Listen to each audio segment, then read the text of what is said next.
Hey there, my name is Terry with Tree Marie Soapworks, and I'm back to share another experience with the Soap Challenge Club hosted by Amy Warden. This month, the Soap Challenge was focusing on wall pours. And for the category I enter, the technique had to be an ombre wall pour with smooth transitions from color to color and no visible lines. And I didn't exactly succeed in that, so let's take a look at what it was supposed to look like. This is Amy's wall pour.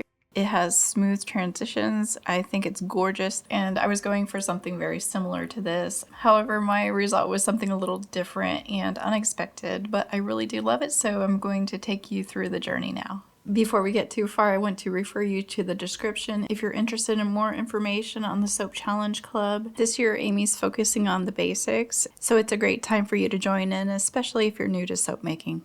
Alright, let's talk about the planning process. Just a heads up, this video isn't a step-by-step tutorial. Instead, it's a little glimpse into my creative process with this month's soap challenge. I hope it inspires you on your soap making journey. My inspiration for this batch was that stunning view of the Earth's atmosphere from outer space. I wanted to capture how it glows as the light transitions through the layers. I chose a color palette that moves from a deep black representing outer space, and then a blue, turquoise, and white representing the atmosphere itself, and I added a bit of pink just for interest, and then I mirrored that back to the blue and black.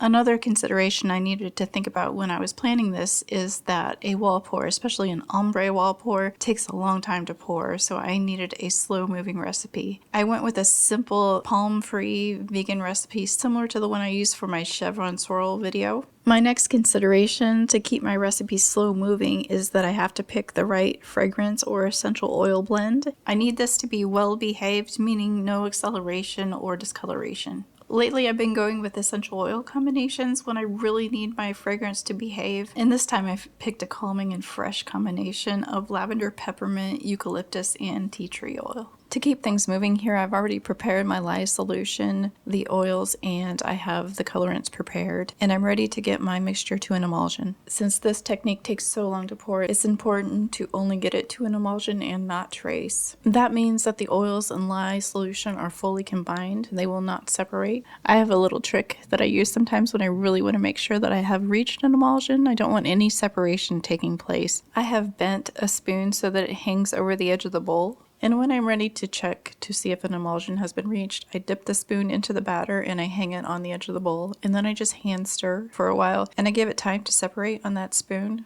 Then I take a look at the spoon, and if the batter looks grainy or if it shows bits of the stainless steel spoon through the film, it has separated and it's not ready. It's not emulsified yet. Here I can see that this batter is not ready yet. I can see that the batter is beginning to separate. There's little specks that are starting to show on the spoon. This means that I need to agitate it a little more with the stick blender. I'm very careful not to over agitate. At this point I clean off the spoon and I dip it again and wait for the results.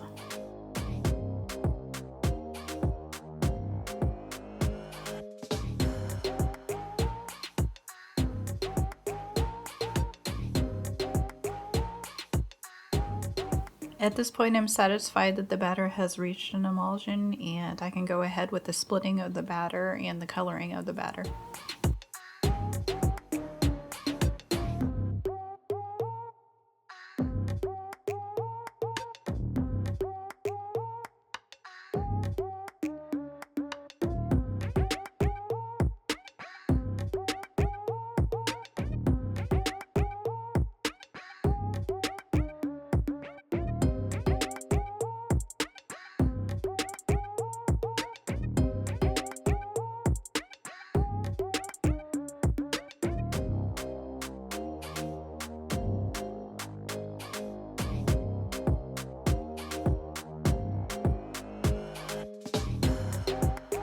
Okay, onto the pour. Let's talk about what a wall pour is. A wall pour is when you pour soap batter back and forth along one of the long walls of your soap mold.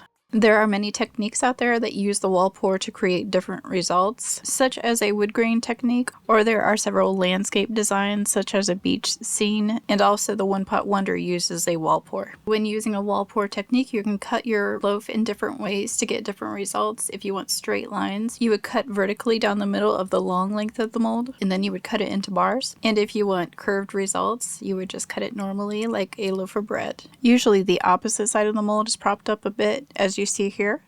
And now for an ombre pour, the goal is to have smooth transitions between colors. You want that gradual color change. For this design, I wanted to have a section of black in the bottom before I started the ombre, so I poured most of the black, and then I added a little bit of the blue, stirred that in, and did a few swipes with that, and I continued doing that until I was a little more than halfway done with the blue. Next, I added what remained in the blue pitcher to the first pitcher, which was the black, and I always use that first pitcher as my mixing pitcher. And then I started off with the turquoise, gradually adding, making some swipes, and gradually adding, and doing that in the same way with the remaining colors. When I was pouring this, I didn't realize anything was going wrong. It seemed like everything was falling together, but later we will talk about what possibly went wrong and caused the layers to kind of jump over one another and to create that undulating effect.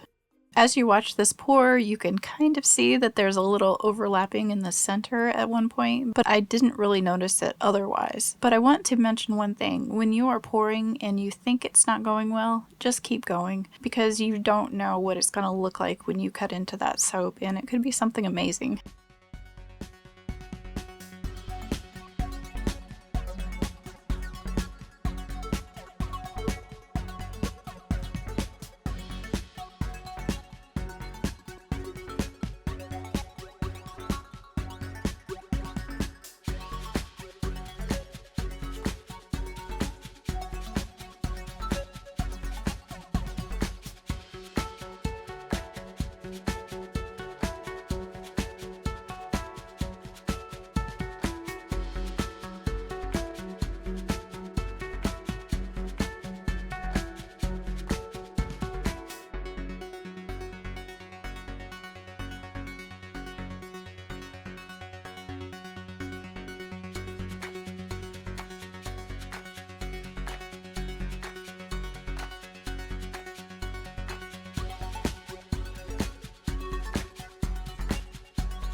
Now let's take a look at the cut. What do you think? It wasn't what I was expecting, but actually I think it came out more interesting than if it would have turned out the way I was hoping for. Since the layers kind of jumped over each other, it creates a sense of motion and it causes interest, and the question is, could I do it again if I wanted to? Maybe, because more often than not, when I'm trying to do a technique like this, I end up with steps, but they aren't always pretty. Notice while I'm cutting this loaf, the bars on the end look prettier than the ones in the center. And I think that's because when I changed direction of the pour, there was a little more weight that was being pushed down on the ends than in the center. So the batter in the center pushed out a little more and the batter on the ends pushed down a little more. And that's just because it was following the path of least resistance. So in order for us to make this technique work to our advantage and do what we want it to do, we need to control the path of least resistance. I mentioned it a little in my groovy swirl video. I talked about how you want the swirl to go deep and wide, not just wide. This was one of my end pieces of my groovy swirl, and it worked out really well because of that downforce. There was more weight of the batter pushing down, whereas with this batch, they were really thin drizzles. When you're making an ombre pour, more likely you're doing smaller drizzles, but I should have poured more batter at one time instead of making several passes. Another thought that I had is that my mold was possibly a little too tilted, and that caused the downforce not to be as great. I'm sure if any of you are good in physics, you could explain this much better than I did, but my main takeaway is that you want to control the path of least resistance depending on what you're going for. In my case, since I like how this came out, but I prefer the end pieces better than the center pieces, I would try to pour a little more batter at one time just to get the downforce a little more. Before we finish with the cut, I want to let you know that if you like this cutter, it's from Custom Craft Tools, and I have a link in the description below and also a discount code. I had a little input on the design of this cutter. Because of that, we worked through all the bugs of many of my other cutters, so I can tell you that I highly recommend this one. I will leave a link in the description to another video that I talk about it in more depth if you're interested. Next up, I bevel the edges of the bars. This gives it a more finished look. This is actually very satisfying. I have a new tool that I got from Marina of Creamy Obsession. I'll put a link in the description below. It's still fairly new to me. I only just started using it in my last video with the kiss pour. This time I used it a little too early and my bars were a little softer and it caused the corners to be not quite as clean, and that's totally user error. There is a bit of a learning curve with new tools, and so I'm still getting the hang of it. With any kind of beveling tool, you can get drag marks where the guide touches the soap. And I showed an easy way to get rid of that in my last video, which was the kiss pour video. So check that out if you're interested. Next month, the soap challenge is focusing on impression mat designs. Amy Batista of Ellison Acre Soap is our guest teacher and also our sponsor. Check back here next month for my experience with that soap challenge. And in the meantime, I have a few impression mat videos to get you excited.